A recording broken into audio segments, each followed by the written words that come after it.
hoy es Yersinia enteropolítica, como ven el título, ¿eh? Y se refiere pues a un organismo que ya lo habrán visto como género cuando hablamos, el más conocido de este es Yersinia pestis. Como vamos a ver luego, haremos un recordatorio breve de cómo se comporta, pero no deja de tener su importancia, sobre todo este último tiempo, cuando vemos algunos problemas de salud que a veces parecen un tanto atípicos, que parecen un tanto raros, y es porque pues la difusión de otros modos de vida, otras formas de consumir alimentos, etcétera, hace que algunos problemas que no eran frecuentes lo sean, pero políticos, ¿verdad? Históricamente, si hablamos del género, les decía, pues hay que vincularlo con un investigador, Emil Yersin, de quien viene el término Yersinia, quien hizo varios estudios. Antes a este género lo conocíamos como Pasteurella, ¿ya? Pero, merced a algunos aportes que hizo Yersin junto con otro autor, hablamos de un otro género que se llama Yersinia. Les decía los más representativos para ir recordando, junto con Yersinia enteropolítica o Yersinia pestis y la Yersinia pseudotuberculosis. Otro investigador de importancia en este tema es Kitasato, ¿no? Kitasato Shibasaburos es lo mismo que este otro colega, les decía, que era Yersin, quienes hacen muchos aportes respecto al comportamiento de las Yersinia. Básicamente podemos englobar a estas Yersinias como parte de las enterobacterias. Se conocen 11 especies de Yersinia, pero les reitero, no las que tienen significación clínica son Yersinia enteropolítica, Yersinia pestis y Yersinia pseudotuberculosis. De la Yersinia enterocolítica, que es la que nos ocupa hoy, igual podemos ver serotipos de los muchos que hay. Los que tienen mayor relevancia por frecuencia, por predominancia, prevalencia en algunos lugares son este 03, 08 y el 09. ¿Ya? Les decía, ahí están las 11 especies de Yersinias que conocemos, pero la mayoría de ellas, menos mal, son saprófitas o son zoonóticas, por lo tanto, las que reitero de importancia para nosotros. Ahora, en orden de importancia clínica, eso hay que reconocerlo, primero está Yersinia pestis, por todo lo que significa históricamente en la historia de la microbiología mismo, la peste. Luego estaría pseudotuberculosis, la Yersinia enteropolítica, que adquiere relevancia en los problemas.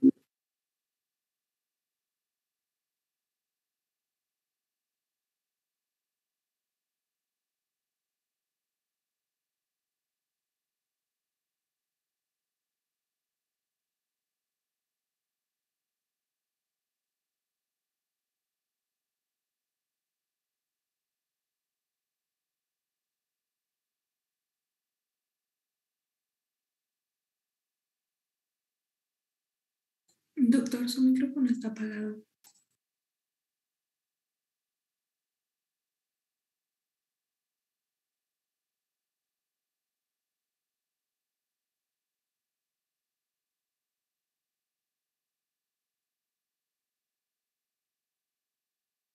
Ahora sí. Les decía, bueno, habíamos hablado de la importancia de los genes, de las especies de importancia. Nos referimos a pseudotuberculosis, por ejemplo, como un bacilo cocobacilo pleomórfico, al cual lo describen ya en detalle estos otros investigadores franceses, Malasset y Vignal, que inicialmente lo agrupaban con las micobacterias, luego se llamó parte de las pasteurelas y finalmente se quedan como Yersinia.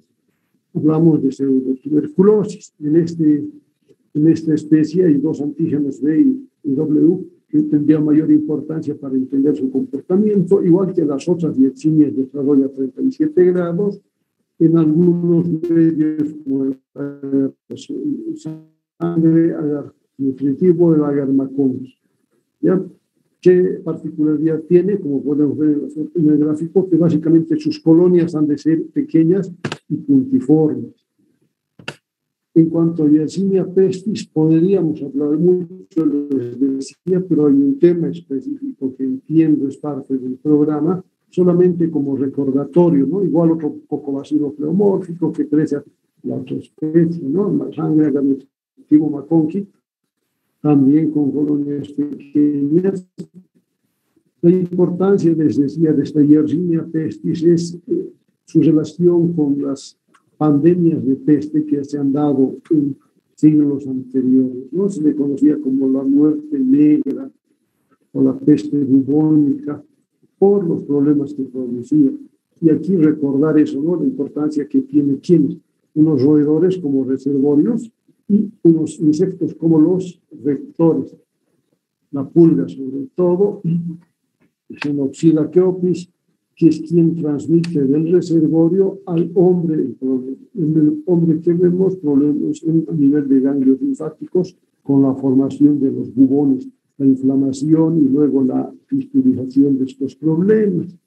A partir de esto, con los mismos vectores, la transmisión se dará de humano a humano y cuando hay aislamiento, no hay medidas de control efectivas, pues el problema sí se puede generalizar, es lo que pasaba antiguamente, por eso las epidemias de peste eran importantes, que habían diezmado a la población, y que son parte no solamente de la historia de la medicina, sino de la historia en general respecto a lo que pasaba con la muerte negra. Ya nos vamos al tema que nos interesa, reiterar otra vez el pago, adoptando un poco diferentes formas. En cuanto a apetencia pintorial, un gran negativo, sus dimensiones estas, ¿no? 0,508 en diámetro menor por 1,5 a 2 en su diámetro mayor. Se comporta como un anaerobio facultativo, es decir, se puede adaptar a las condiciones del medio, ¿no? Eso es importante al considerar la facilidad relativa de su contagio. No forma esporas, no fermenta lactosa, sí produce ureasa y oxidasa. Aspectos importantes para diferenciarlo de las otras especies. No, decíamos, algo que hay que reiterar es que cuando se los tiñe a estos microorganismos se utilizan coloraciones bipolares, que con una sola tinción podemos evidenciar algunas características, ¿no? Esa coloración bipolar, por ejemplo, se la conoce también como la tinción de Wison, ¿de acuerdo? Se escribe Wison por si acaso. Eso lo han debido comentar también en el capítulo, en la clase de Yersinia pestis. Lo que decíamos, no fermentan lactosa. En el caso de la Yersinia enterocolítica hay unos antígenos como un lipopolisacárido O, un lípido A, y también compartiendo antígenos con Yersinia pseudotuberculosis, un antígeno B y W. La temperatura de crecimiento mejor 37 grados, aunque pueden crecer ya a 25 grados cuando son móviles, a diferencia de lo que ocurre cuando están a mayor temperatura. Otros medios que podríamos utilizar para aislar o brindarles un mejor ambiente para el aislamiento y crecimiento de estas colonias es la infusión cerebro-corazón, también el agar-SS, un suero salino tamponado junto con las otras que habíamos dicho, el agar-nutritivo, agar-sangre, el agar-macón. Las colonias pequeñas como son, se las puede ver generalmente a las 48 horas, es decir, habitualmente esperamos resultados a las 24 horas, pero si se acuerdan, con la mayoría de los microorganismos decimos desarrollo entre 24 y 48 horas. Es el tiempo prudencial para esperar.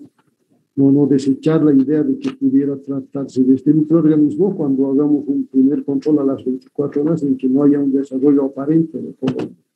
Tienen sus flagelos peritricos, ya saben de qué se trata, ¿no es cierto?, alrededor de su cuerpo.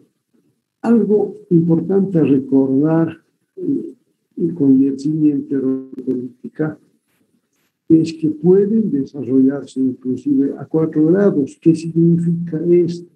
Normalmente conservamos algunos alimentos en el refrigerador, ¿no es cierto? No es congelador, donde la temperatura promedio está por los 8 grados.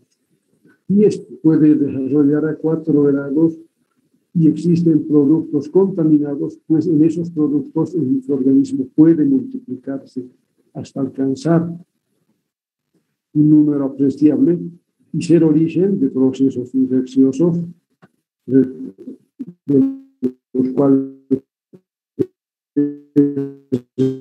responsables de Yersinia enterocolitis, ya sangre, como son productos cárnicos, por ejemplo. Entonces, lo que se resalta acá, no, aquellos que almacenamos en el refrigerador a una temperatura todavía superior a estos 4 grados que necesita para desarrollar, puede ser una fuente de contagio. Si a esto le agregamos factores de crecimiento que son útiles, como son esta biotina y tiamina, que existen en varios alimentos, pues tiene el ambiente apropiado como para desarrollarse. Si habláramos, les decía, de la Yersinia enterocolítica, vamos a ver más de 60 serotipos, ¿ya? De los cuales tiene mayor relevancia, decíamos hace rato, ¿no? Este 03, el 08 y el 09, sin olvidar este 5.27 para algunos lugares del mundo. Y a su vez, estos serotipos tienen sus biotipos, es decir, variantes que tienen importancia cuando se trate de la posibilidad de encontrar reinfecciones por el mismo microorganismo en algunas de sus variedades, ya sea como serotipo o como biotipo. ¿Dónde lo vamos a encontrar? Sobre todo en países nórdicos, en Europa y en Norteamérica. De acuerdo a eso, se han hecho serotipificaciones con criterios epidemiológicos y se ha visto que, por ejemplo, los serogrupos 03 y 09 tenían predominancia sobre todo en Europa, África, Japón y el 08 en los Estados Unidos, ¿no?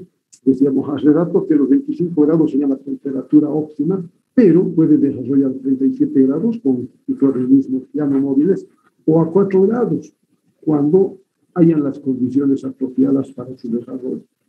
Reiterando eso, ¿no? Colonias pequeñas, translúcidas y lisas que vamos a ver en medio del cultivo, viendo, sobre todo con Yersinia enterocolítica, la posibilidad de su desarrollo en otros medios de cultivo no habituales para Yersinia, como este agar SS modificado o este agar CIN, por el acrónimo de sersulodina, irgazán y novobiosina, es decir, agentes que normalmente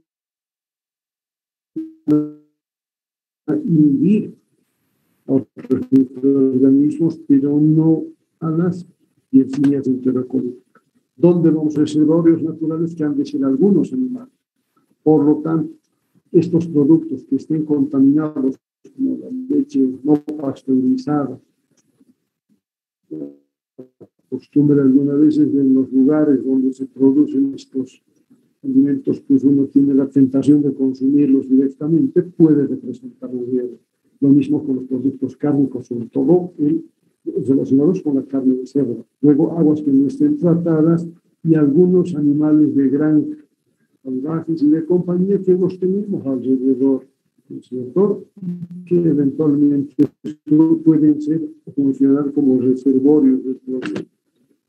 La transmisión se da básicamente entonces fecal-oral, es decir, todo lo que se contamine con microorganismos presentes en las heces de estos animales que son reservorios, pues puede representar una fuente de contagio que se adquiere por vía oral. Menos frecuente es la manipulación de animales contaminados, sobre todo los productos de estos animales, los productos cárnicos, decíamos hace rato, ¿no es cierto? O los productos lácteos. O si se tratara, digamos, de algunas otras ocupaciones, la manipulación de los cadáveres de estos animales. Igual, los que farmean, los veterinarios, tienen un mayor riesgo.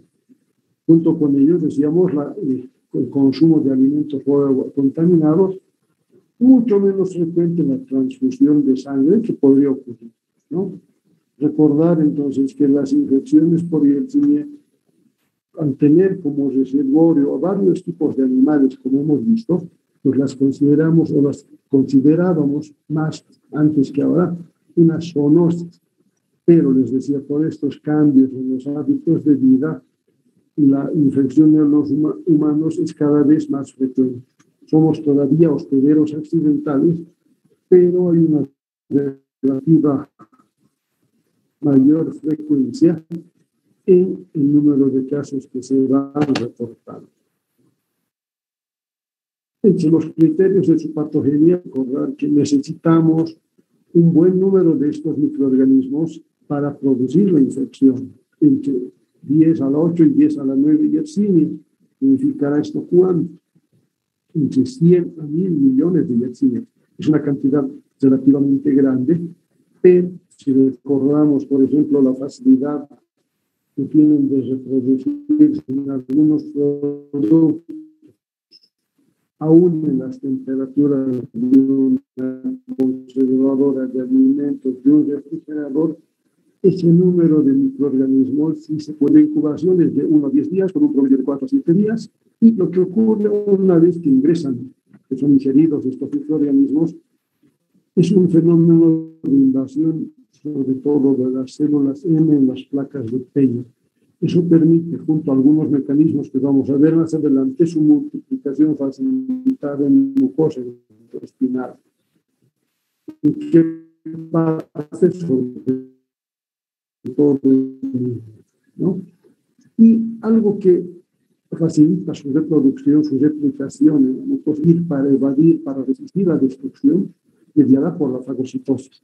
Esto me refiero a que producen algunos elementos como una proteína tipo 3 le llaman, y luego otras proteínas que en el fagocito desfosforilan proteínas útiles en la producción de energía para la fagocitosis.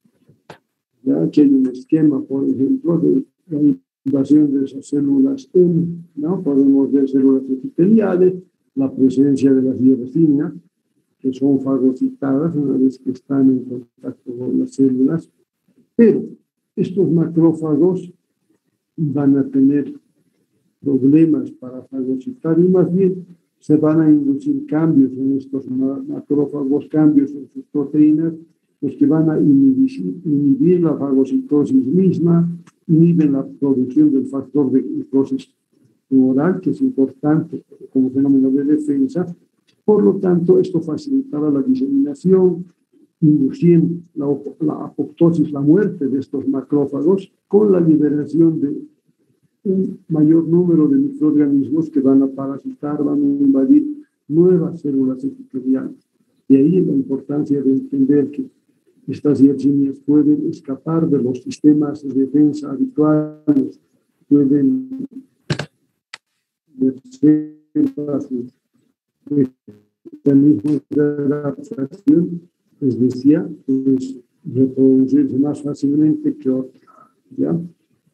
A través de alteración de los filamentos de actina, les decía, pueden inducir la apoptosis de los macrófagos afectados, que finalmente van a sufrir una muerte celular.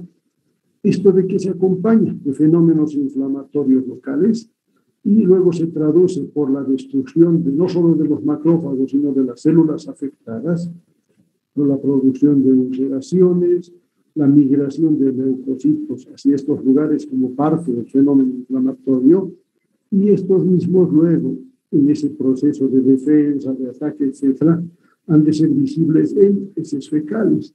Hay pruebas que nos permiten detectar leucocitos en heces fecales, y es parte de los procesos de diagnóstico de estos problemas. Eventualmente, la invasión puede darse también como los ganglios mesentéricos, y a partir de ellos, pues, se puede producir una bacteriemia con diseminación de estos microorganismos por todo el cuerpo. Un otro factor importante es que inicialmente en estos macrófagos pueden inhibir la producción de algunas citocinas. Por lo tanto, estos de inicio disminuyen la respuesta inflamatoria, lo que facilita su replicación. y eso también influirá posteriormente en la invasión de mayor número de células. El resultado macroscópico o visible por histopatología será esto, lo que estamos viendo, ¿no? En este caso, un ganglio linfático con fenómenos inflamatorios e hiperplásicos como mecanismos de defensa, como reacciones a la presencia de microorganismos. A nivel macroscópico, les decía, áreas de necrosis, como se fijan, hay úlceras necróticas en el intestino, sobre todo en el hilo, en la porción inicial del intestino grueso, ¿no? Es una necrosis superficial que es la responsable de la ulceración de esa mucosa. Las manifestaciones clínicas las vamos a ver en promedio por 1 a 3 semanas. Como hay un proceso invasivo, la ulceración, pues se producirá fiebre, un fenómeno inflamatorio local va a desencadenar diarrea, esa diarrea se acompaña de dolor abdominal, de tipo cólico, los retortijones que nos puede comentar el paciente. En buen número de casos podemos ver náuseas y vómitos, y en los exámenes de heces, por la presencia de ulceraciones, veremos las deposiciones diarreicas acompañadas de moco y sangre, ambos o alguno de ellos solamente, y lo que decíamos, por la migración que se da, la presencia de leucocitos en ese fecal. Eso es lo que habitualmente ocurre. ¿Qué se ha visto este último tiempo? Que puede este proceso ir hacia la cronicidad, volverse persistente. Como manifestaciones pueden durar desde 1 a 3 semanas. Esto hasta cierto punto puede autolimitarse, es decir, desaparecer las manifestaciones clínicas o persistir alguna de ellas aisladamente con menor intensidad, pero el problema puede persistir, se vuelve latente, y estos pacientes pueden ser portadores del microorganismo durante mucho tiempo, se dice por varios meses. Y un número menor de casos puede cursar hacia un agravamiento del cuadro clínico, donde se acentúa la perforación, la ulceración, que pueden llegar a causar la perforación del íleon con la consiguiente peritonitis, ya que se produce por la perforación o la presencia de hemorragia, ¿no? por el recto, producto de las ulceraciones que pueden ser múltiples. Lo que se ve es lo que se conoce como adenitis mesentérica, ¿ya? Que será la inflamación de los ganglios linfáticos mesentéricos con fenómenos inflamatorios a nivel de íleon, ¿ya? Entonces, esto se puede acompañar de manifestaciones clínicas, igual como la fiebre, el aumento en la sensibilidad a la palpación en esta región, sobre todo en fosa ilíaca derecha, donde vamos a ver el íleon terminal, ¿no? O en el cuadrante inferior derecho. Más propia para nosotros hablar de fosa ilíaca derecha. La persistencia de la leucocitosis, la observación de esto, sobre todo en población constituida por niños mayores y adolescentes, que eventualmente puede simular con mucho a lo que representa un apendicitis. Por eso es que para algunos no habrían muchos criterios para distinguirlo, para diferenciar de la apendicitis, y el hallazgo a veces es quirúrgico, ¿no? Es decir, un cuadro que parece apendicitis por frecuencia, si no tenemos en cuenta la posibilidad de que se trate de una infección por Yersinia enteropolítica, se programa, se opera y encontramos el apéndice, pues, el aspecto normal. Como hay que tomar muestras para llevar al laboratorio, más en estos casos, es ahí donde se puede dilucidar y pues confirmar el diagnóstico de la infección. Las manifestaciones clínicas para algunos pueden tener sus diferencias en funcionales o etarias. Es decir, la infección puede darse desde niños pequeños hasta adultos por los hábitos de higiene, por algunas condiciones en las que se desenvuelve cada grupo etario. Podemos ver, por ejemplo, una mayor frecuencia en niños. ¿Pero de qué problemas? Se dicen en niños pequeños las enteropolitas, procesos inflamatorios que se van a limitar. En cambio, en niños mayores, adultos jóvenes, o ya niños mayores y adultos jóvenes ya está bueno. Y adultos mayores podemos ver adenitis mesentérica, amilaitis terminal, ¿no? Porque el comportamiento ha de ser diferente. También los mecanismos de defensa, los mecanismos inmunitarios tienen algunas diferencias. Las complicaciones, les decía hace rato, pueden darse en algunos casos cuando la infección persiste. Si la infección persiste, pues después de 1 o 2 semanas de padecer la infección, podremos ver este problema. Puede incluso a partir de la septicemia posible que disemina la infección, podemos ver hasta un cuadro de poliartritis reactiva, se llama hasta un 15% de pacientes. Poliartritis que afecta sobre todo articulaciones de rodillas, de tobillos y de los dedos tanto de pies y manos. También puede afectar las articulaciones de las muñecas, ¿ya?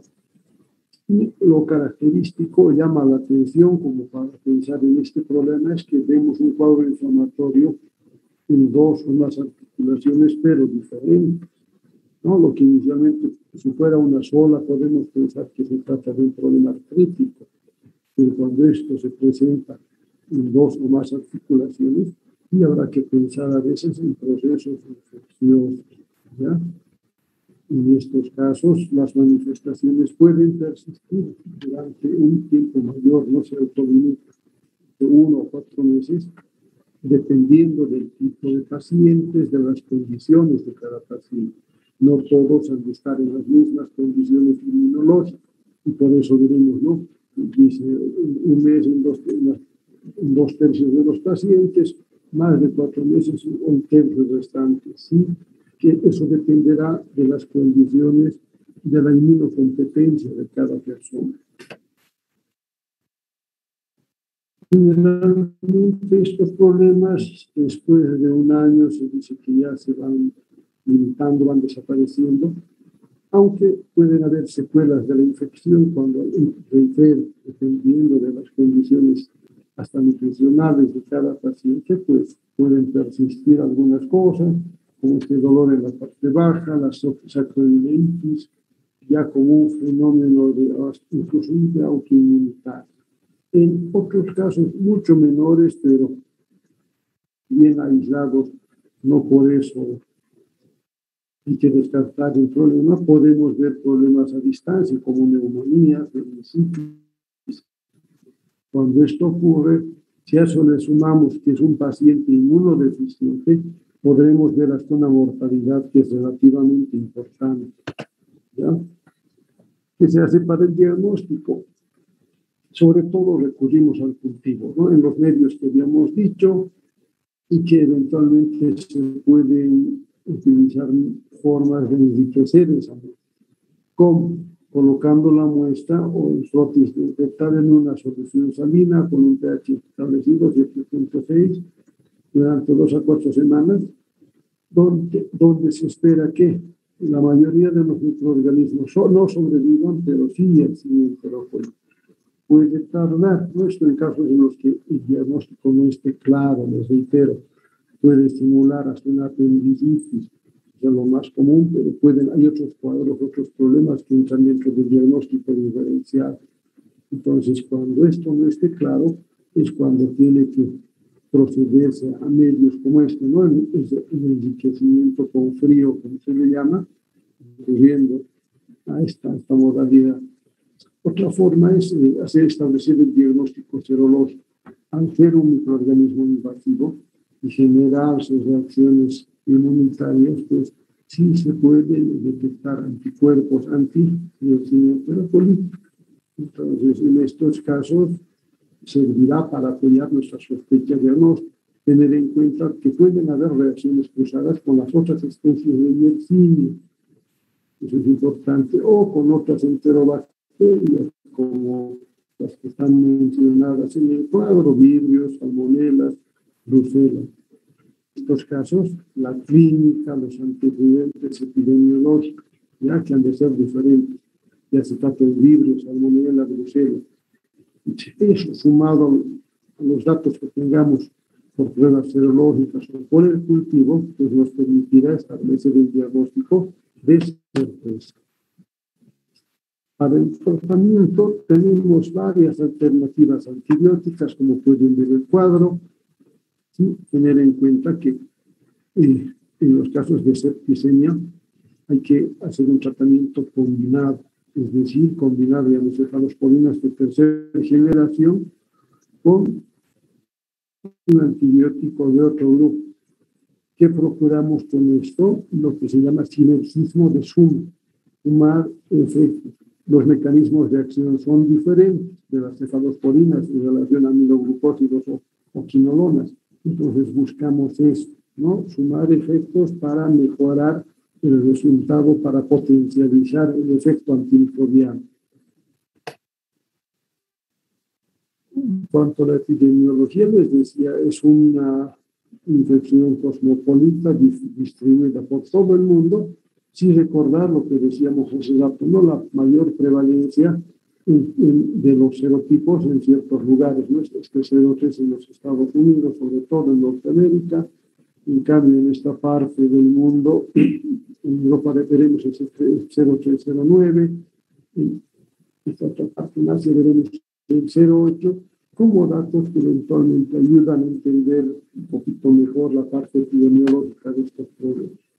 Creo que con eso acabamos esta clase. Agradecerles por su atención y nos vemos en la siguiente. Muchas gracias, muchachos, otra vez.